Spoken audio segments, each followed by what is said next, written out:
Hi, friends. It's Michelle Ladd with National Veteran Resources, and today I am at Camp4Heroes with founder Woody.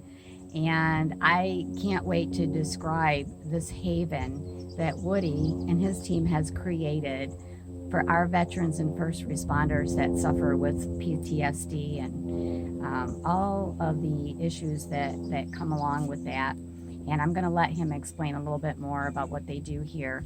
But I just wanted to first introduce you to Woody. And Good to be here. thank you. Well, it's good to have you here. I'm here all the time. I I met Woody through a friend, and he told me about Camp4Heroes. So I came for one night and to interview him, and I actually stayed in the camp in the campground for 8 days. And I didn't want to leave even after 8 days. And I could just see how veterans and first responders and their families could take so much away from being here at this camp. Woody cares so much. So, without further ado, I'm going to introduce you to Woody. I would like you to hear his story. It's incredible. So, Woody, Yeah. I know you've been in the fire department as a captain and a chief Yeah. for many years, and I would like you to tell our audience a little bit more about your career.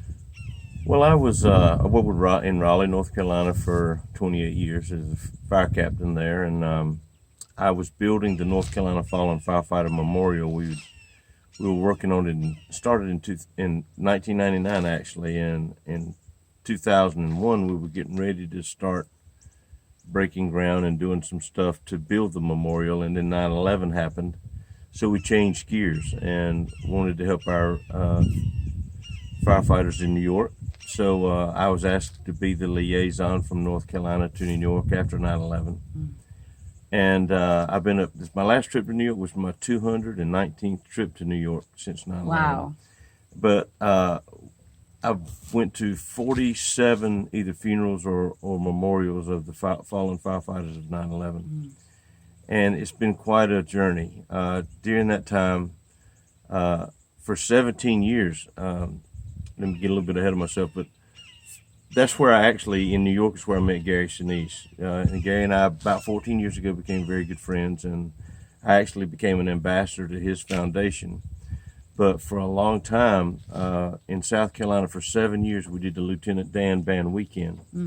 And I'm an artist, so for a week before the concert, we get 40, 50 warriors down at a place called Palm Key, and we had art, pottery, archery, fishing, a lot of different things, things they'd be interested in. And then at night, we had big campfires. And around these campfires, these warriors would sit around and with other battle buddies, and they would talk about things like, what happened to them, where they were, what they saw, what they felt. They were happy, angry, cursing, hugging. They were just purging themselves of all the stuff that they really can't tell people that don't understand. Right. But they were around battle buddies, and it was such an eye opener for me. As a firefighter, we see a lot of stuff too. In 2004, December 17th, 2004 is my Alive Day. I was almost killed in an explosion in Raleigh, and I stayed in respiratory rehab for a year and had both of my shoulders replaced. It was pretty rough, and we were in the process of building this memorial. I had 2 years. We dedicated it in 2006, but those were 2 rough years, going from the explosion, getting over it, and I was still in charge of building this memorial and trying to stay attached to it. And I fought through it. It was a passion of mine.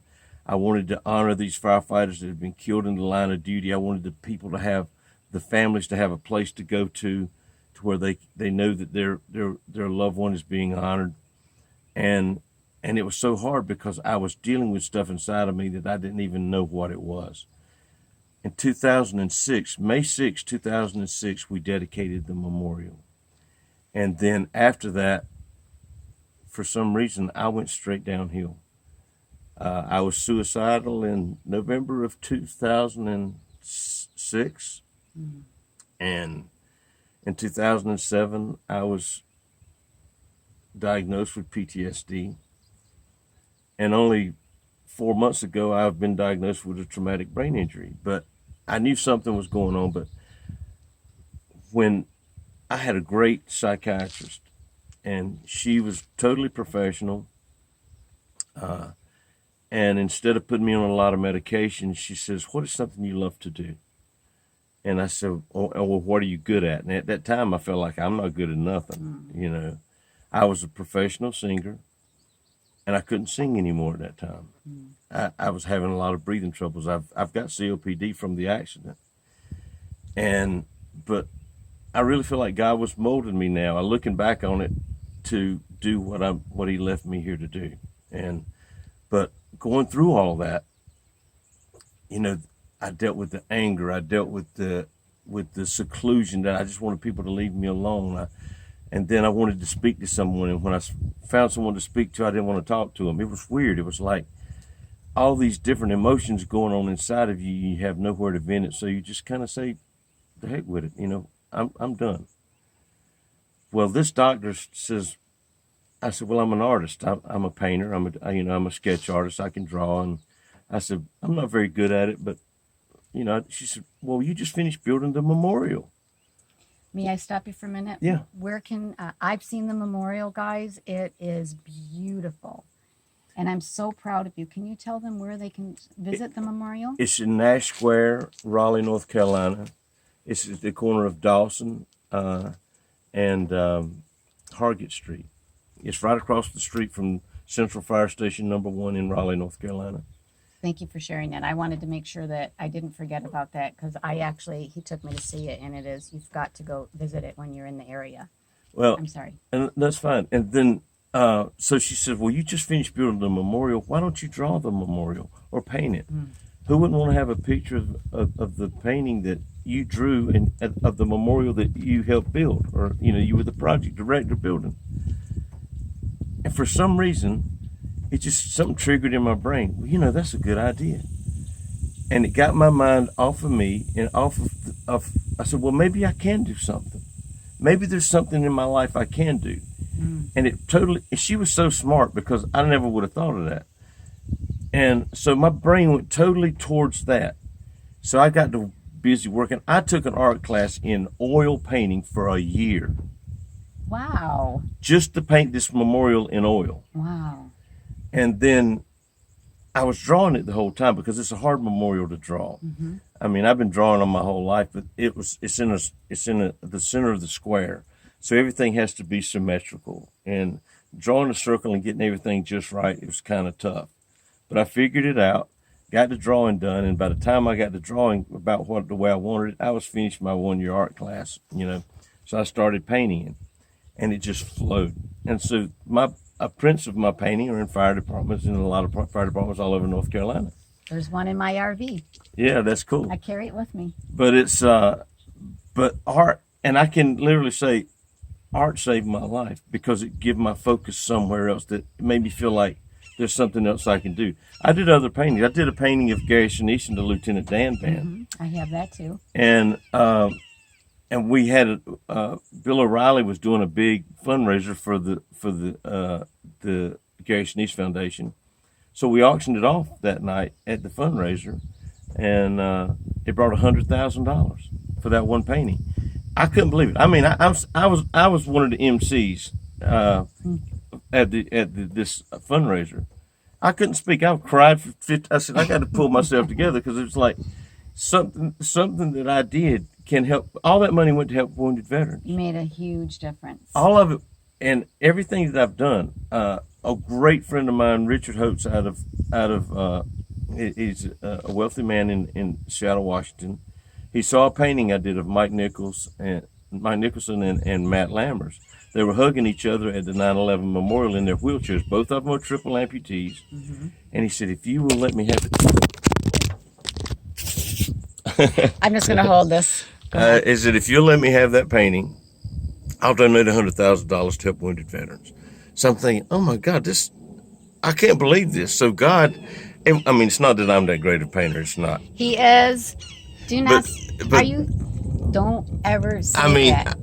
I'm decent. But I'm Oh, just saying. But I'm just saying, God gave us a lot of great people that really want to help us out here, hmm and He brought them to us. They wanted the paintings. They saw the value of what we were trying to do, and they contributed.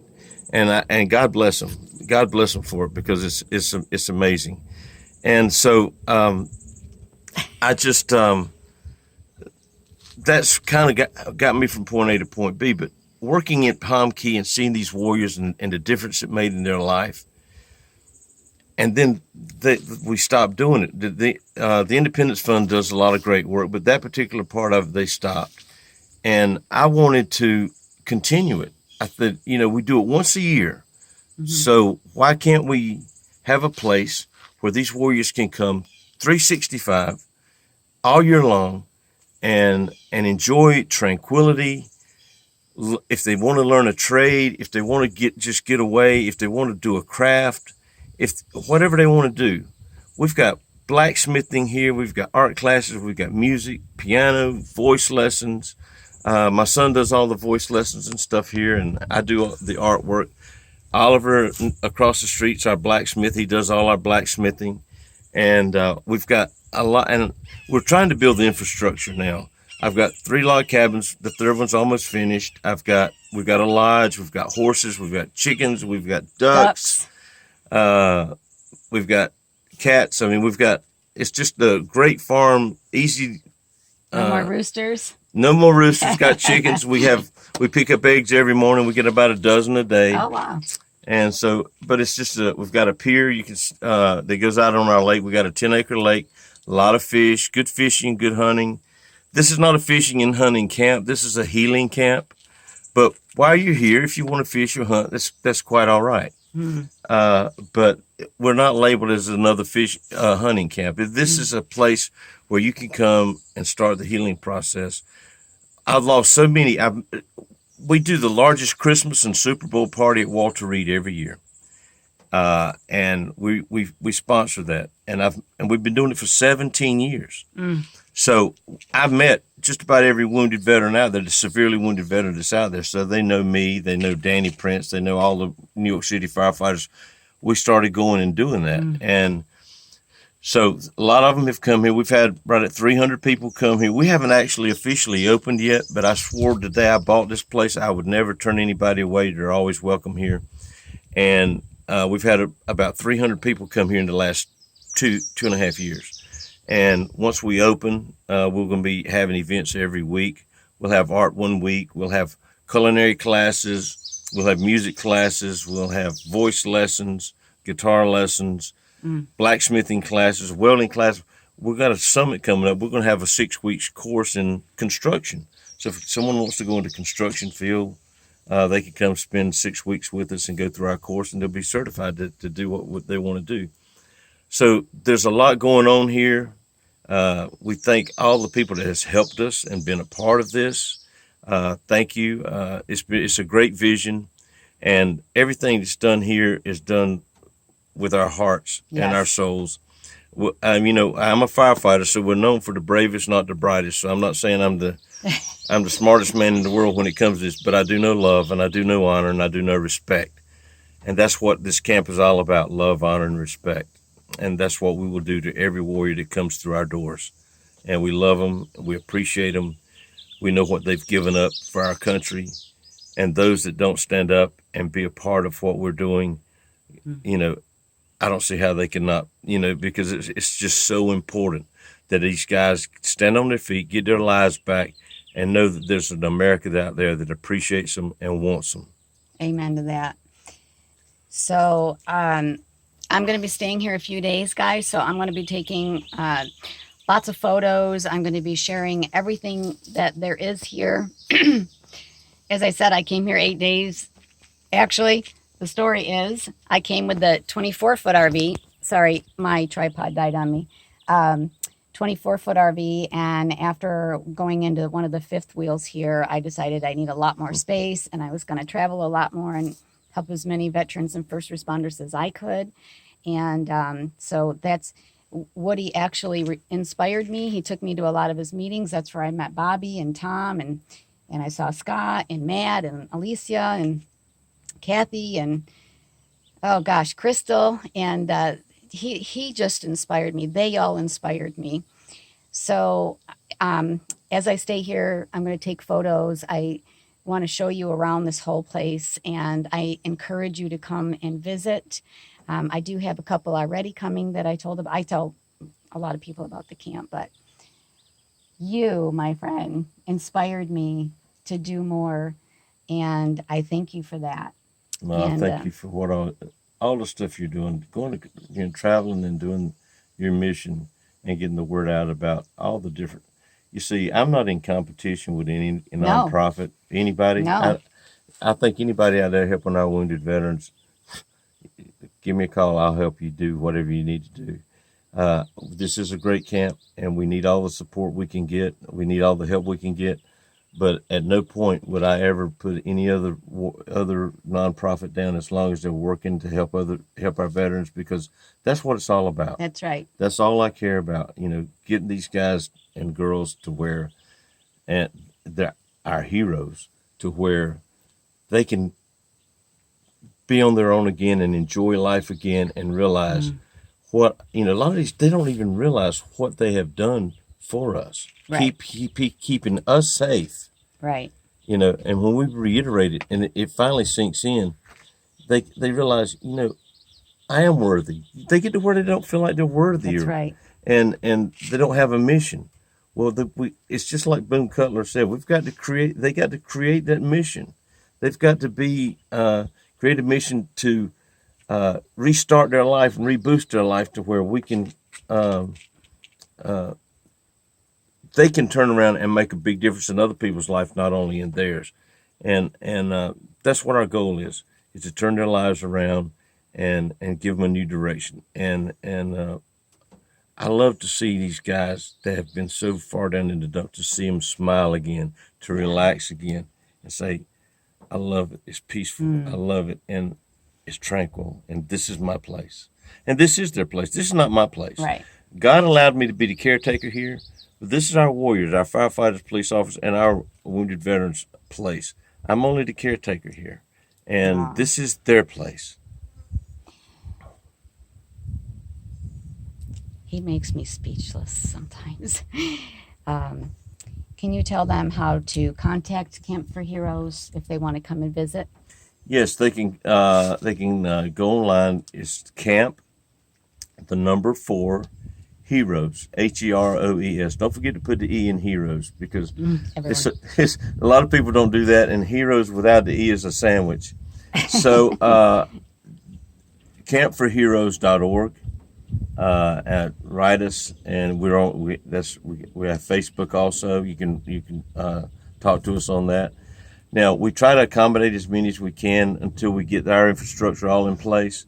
So if you want to come, just let me know if we have the dates available. We'll work it out. We have, Michelle has hooked us up with some that are coming in August, I think, and that'll be great. We love to have them, and we want them to feel that experience that we're talking about, because it's a wonderful experience. You got to come, men and women. If you have families, you can bring your families. It's just wonderful here. So I want to thank you so much for everything that you do. Thank you for what you do. Thank you. And you're making a huge difference in thousands of lives. See, we're doing what we're doing, but if it weren't for you, we wouldn't be doing this right now. So this is what's happening. Thank you. All right. God bless everybody. We're going to say goodbye. Take care. Come see us. Thanks.